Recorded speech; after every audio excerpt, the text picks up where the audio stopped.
And welcome back. In the previous tutorial we completed our mockup reservation system, and now we are ready to write in Java a wrapper for running shell script. So let's get started. First we'll create a new application.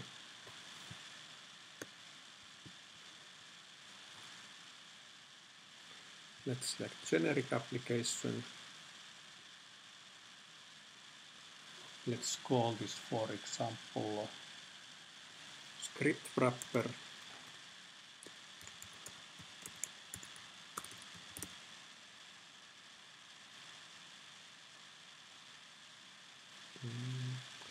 Let's select web services from here, because ultimately we'll be creating this as a, we will be publishing the functionalities through web service interface.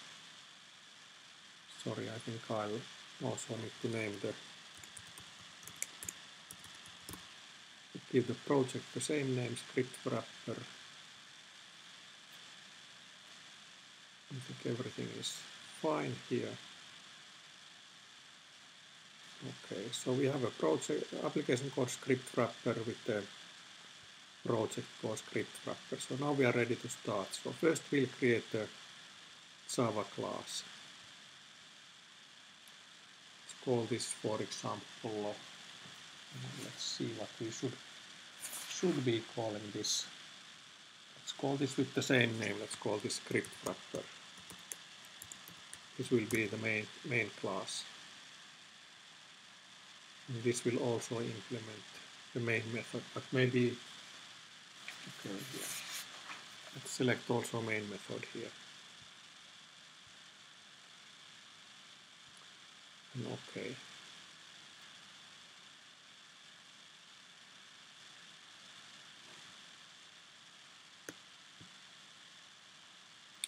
All right, this created as an empty class. But since I will actually copy the final implementation or the first implementation of this class from my blog, because this is not really, this is not really a Java class. So let's copy the first version of the Java implementation and go through what it actually does. So first I have some kind of an constant variables as a return values from our command. So I'm planning to return as status values some codes if the input values are incorrect. And then I have an execute method here. And this 3 dots is actually a Java way of saying that I will take a variable number of arguments. So ultimately we will be implementing a web service which takes any number of arguments. So our script can take a variable number of arguments in the end, but first we'll just create a standalone Java application. So this takes parameters. Script is the script to run. This is the directory which we should set as the kind of a current working directory when the script runs, and then it takes a number of arguments. And I found through Google that there is a ready-made Java class called process builder, which I can actually use to run commands. It's very simple to use, so I actually copied from the Java docs more or less the boilerplate logic for this. So first we'll have a list here. This is actually an array list. We give it the script to run, we add it there, and then we add all the arguments there. And then we create this process builder command, giving it the script and all its arguments as this list parameter. And then there is a kind of a method called directory, which we then use to set the current working directory for this script.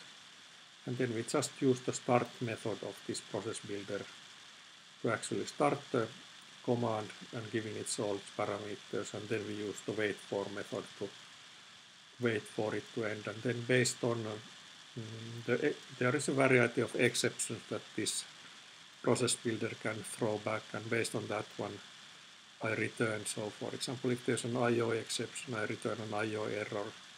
If it's interrupted, if there's a null pointer exception, if there's an index out of bounds, and so on, based on the kind of an exceptions that this process builder can throw back, I return a kind of a constant dependent on what was the exception. And then we have the main method, which I'm actually just using to test. So I create this object of this script wrapper class, and then I have placed in this temp directory a file called a.bat. So let's see what that looks like. So let's go here.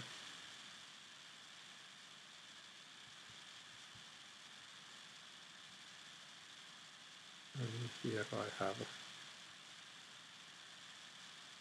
something called a.bat, and let's see what it looks like. Oh, sorry, this is open, so edit. So it's very simple. So it actually just puts into a test file all the parameters, and then it exits the value 1. So this is just my test script. So this is the kind of a very first version of our wrapper script, which I will later expand a little bit, make it a little bit better, and then finally wrap it as a web service command. We can actually now run this and test how it works. There is a built-in debugger in SOA Suite, or actually I think this is not a SOA Suite functionality, but a basic WebLogic server functionality. So I can set breakpoint, for example, double-clicking here. This is I set a breakpoint into this path, and then I can use this ladybug looking thing. I can say that let's debug this thing. So it's kind of running this. Now it's compiling the source code, and then it runs it. Okay, so it's somehow I ended up in an error. So okay, it's possible that I still haven't. Okay, so actually when I copied, I think I'm missing still one curly brace. There's also a command for reformatting this, so this can automatically format this one. So let's try it again. So let's debug this, compile it and run it. Okay, so now the execution is at this point, and there's as part of this debugger, I can also inspect all the variables. So if I would like to know that what are different parameters, so this is quite handy. And in debugging, I can at any breakpoint I can see what are the variables. It's also possible for me to step over or step into the kind of command. So if I want to execute this row by row, I can and just press this button here or use the corresponding kind of keyboard shortcut switch. For example, step over is F8. Let's kind of so let's see what our program did. So it actually returned 1. So our current script is running, and I have shown you how to use the debugger. So I can create any number of debug points. So I could also put a debug point there. If I want to take it away, I just click it on it again. So this is roughly how you create Java applications in JDeveloper and how you debug those. So in the next tutorial we'll start a little bit expanding this, and finally we will wrap this as a web service. So thanks for watching, and see you in the next tutorial.